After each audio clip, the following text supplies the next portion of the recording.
mas mga anak! Sino kayo? Hindi kayo kilala. Lumayo kayo.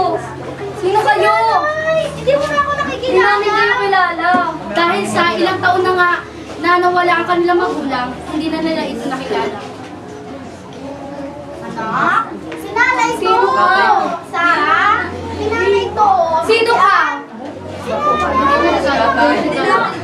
Merry Christmas! Ito, may regalo kami inanda sa inyo. Merry Christmas! Ay, naalala ko to ah. Tuwing darating ang Pasko, laging may ganito. Dalawang taon lang nabibigay sa amin ng ganito. Ang nanay at tatay lang namin. Wala na.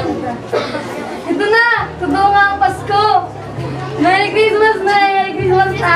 Sa ganitong sitwasyon, ay ang inaakalang mga multo ay ang kanilang mga magulang pa lang.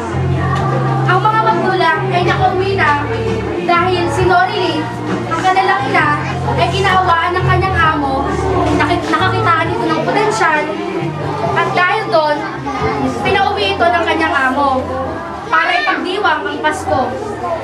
At si Crisanto naman ay lubos na kinausap ni Norilyn para ipagliban muna ang kanyang sariling pamilya at kahit isang araw lamang ay makasama nito ang kanilang mga anak para rin sa ikasisiya nilang pamilya. At simula noon, kahit malayo ang kanilang ama, sama-sama pa rin silang nagdiriwang ng Pasko. Apo! Apo! Lola! Apo! Kahit hindi naman kayo Nasiyahan ka pa sa akin nito. Apa! Ano ang moral lesson doon, Apo? Ha? Kung ano ba ang natutuhan mo? Wala eh. Sa kanila mo na lang kaya itanong. Sa kanila? Oo. Magandang ideya yan!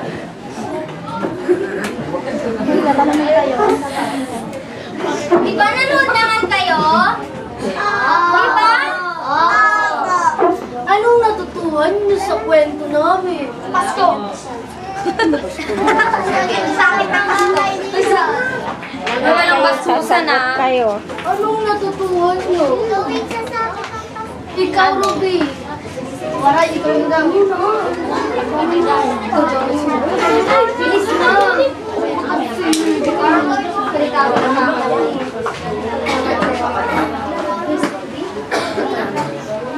Ikaw, Jobel.